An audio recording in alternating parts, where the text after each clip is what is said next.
नमस्कार। देवी भगवती के गुणगान का उत्सव शुरू हो चुका है और आज है 5वां नवरात्र। आज की जाती है माता के स्कंद माता स्वरूप की पूजा अर्चना। इस बारे में और ज्यादा बातचीत करने के लिए इस वक्त हमारे साथ स्टूडियो में मौजूद हैं ज्योतिष अलंकार SK शर्मा जी। शर्मा जी, बहुत बहुत स्वागत है कार्यक्रम में आपका। तो सबसे पहले आपसे ये जानना चाहेंगे, माता के स्वरूप का महत्व क्या होता है? जी, माता स्कंद माता पार्वती का ही स्वरूप है। और स्कंद जो है कार्तिकेय का नाम है, दूसरा गणेश जी के भाई कार्तिकेय का।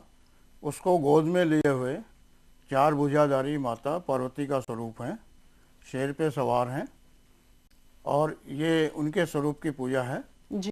तो इसमें हम पूजा करते समय जो देवी शक्ति का रूप हैं, दुर्गा, भगवती, महामाया, उनका जो मंत्र सर्वप्रथम शक्ति का मंत्र का जो उच्चारण करते हैं वो तो करेंगे ही जी। लेकिन साथ में माता पार्वती के स्वरूप का भी हम जो इसमें उच्चारण करेंगे जी। और क्योंकि माता पार्वती शिव शक्ति के रूप में ही जुड़ी हुई हैं तो इसमें जो मंत्र बोला जाएगा उसमें शिव का भी नाम साथ में आएगा तो विशेष लाभदायी रहेगा। तो जनसाधारण के लिए बड़े साधारण मंत्र हैं।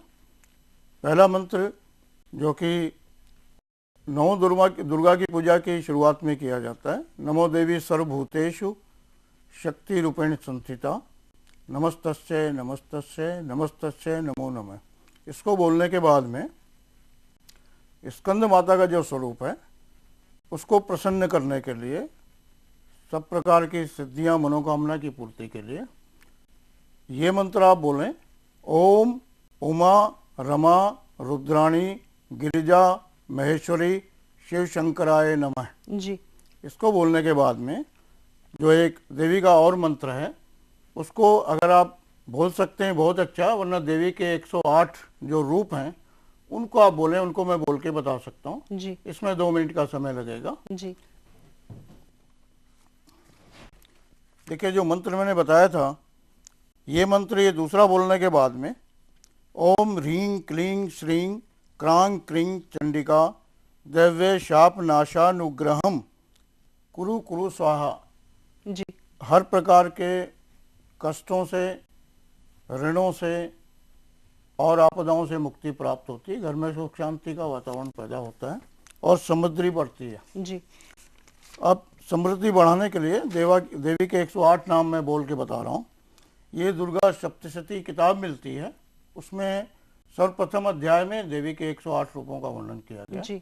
उसको बोलने में 2-3 मिनट का समय लगता है, उसको बोलने जैसे ओम बोलने के बाद में ओम सती साध्वी भवप्रीता भवानी भवमोचनी आर्या दुर्गा जया आद्या त्रिनेत्रा शूलधारणी पिनाकधारणी चित्रा चंड घंटा महातपा मनः बुद्धि अहंकारा चित्रूपा चिता चिति सर्व मंत्रमयी सत्या सत्यानंद स्वरूपिणी अनंता भावनी भाव्या भव्या अभव्या सदागति शाम्भी देव माता चिंता रत्न प्रिया सर्व विद्या दक्ष कन्या दक्ष यज्ञ विनाशिनी अपर्णा अनेक वर्णा पाटला पाटलावती पटंबर परिधाना कमलंजीर रंजनी अमेय विक्रमा क्रूरा सुंदरी सुर सुंदरी वन दुर्गा मातंगी मतंग मुनि पूजता ब्राह्मी महेश्वरी ऐन्द्री कौमारी वैष्णवी चामुंडा वाराही लक्ष्मी पुरुषाकृति विमला उत्कर्षणी ज्ञाना क्रिया नित्या बुद्धिदा बहुला बहुल प्रेमा सर्ववाहन वाहना निशुंभुशुंभ हन्नी महिषासुरमर्दनी मधुकैटभ हंत्री चंडमुंड विनाशिनी सर्वासुर विनाशा सर्वदानो घातनी सर्वशास्त्रमयी सत्या सर्वास्त्रधारणी अनेक शस्त्र हस्ता अनेकास्त्र धारणी कुमारी एक कन्या कैशोरी युवती यति अप्रौढ़ा प्रौढ़ा वृद्ध माता बलप्रदा महोदरी मुक्तकेशी घोर रूपा महाबला अग्निज्वाला रौद्रमुखी कालरात्रि तपस्विनी नारायणी भद्रकाली विष्णुमाया जलोदरी शिवदूती कराली अनंता परमेश्वरी कात्यायनी सावित्री प्रत्यक्षा ब्रह्मवादिनी। ये 108 नाम हो गए। जी।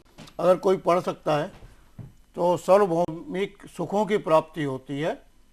इस प्रकार पूजा करें। बिल्कुल, आपने बहुत ही यहाँ पर एक सुंदर बात बताई कि माता के अलग अलग रूपों के नाम यहाँ पर लेने चाहिए। अगर स्कंद माता की आप पूजा कर रहे हैं तो ऐसे में पूजा अर्चना की विधि के बारे में आपसे जानना चाहेंगे, विधि विधान क्या है इसका? बहुत साधारण विधि विधान है, जैसे कि मैंने पहले भी बताया है कि 2 बाई 2 फुट की एक चौकोर चौकी वो पूजा के स्थान पे रखें, पूर्व दिशा में मुंह करके पूर्व दिशा में चौकी रख के उस पर लाल कपड़ा बिछाएं जी। जटा उतारा हुआ नारियल उस पर टीका लगाएं, एक सुपारी पे टीका लगा के रखें गणेश जी के स्वरूप को मानते हुए। इसके अलावा एक चांदी की कटोरी में, जो चांदी की कटोरी नहीं अफोर्ड कर सकते हैं, वो साधारण कटोरी में कच्चा दूध डाल के जी। एक चांदी का सिक्का उसमें डुबो के उसको निकाल के रखें, उस पर सातिया बनाएं या टीका कर दें और उसके बाद में दिया जलाएं, धूप जलाएं, अगरबत्ती जलाएं, लाल रंग के पुष्प अर्पित करें। गुलाब के पुष्प जो है आज के लिए स्कंद माता के लिए विशेष जो है प्रिय हैं, उनको वो चढ़ाएं। इसके अलावा जो है माला चढ़ाएं, उसके बाद पूजा अर्चना शुरू करें। बिल्कुल, क्योंकि हर बार आप बताते हैं कि अलग अलग माता को कौन सा पुष्प अर्पित करना चाहिए, तो आज भी आपने बताया। उसके अलावा ये भी आपसे जानना चाहेंगे, पूजा अर्चना के विधि विधान के बारे में आपने हमें जानकारी दी, कोई समय भी होता है विधि विधान का? जी, समय सूर्योदय के पश्चात किसी भी समय की जा सकती है। नवरात्रि के 9 दिन जो बहुत शुभ हैं जी। माता की पूजा में माता श्रद्धा की भूखी है, पूजा के समय की भूखी नहीं है जी। तो आप कर सकते हैं पूजा कभी भी सूर्योदय के बाद में। फिर भी अगर पूजा का और भी विशेष हो, आप जो है लाभ प्राप्त करना चाहते हैं, तो जैसे कि मैंने आपको बताया था, एक मुहूर्त आता है अभिजीत मुहूर्त जी, जो कि 11:42 से और 12:12 तक चलता है। ये जो बीच का समय होता है, ये किसी भी योग ग्रहों की चाल, किसी भी प्रकार की जो है विघ्न बाधाओं का असर नहीं होता।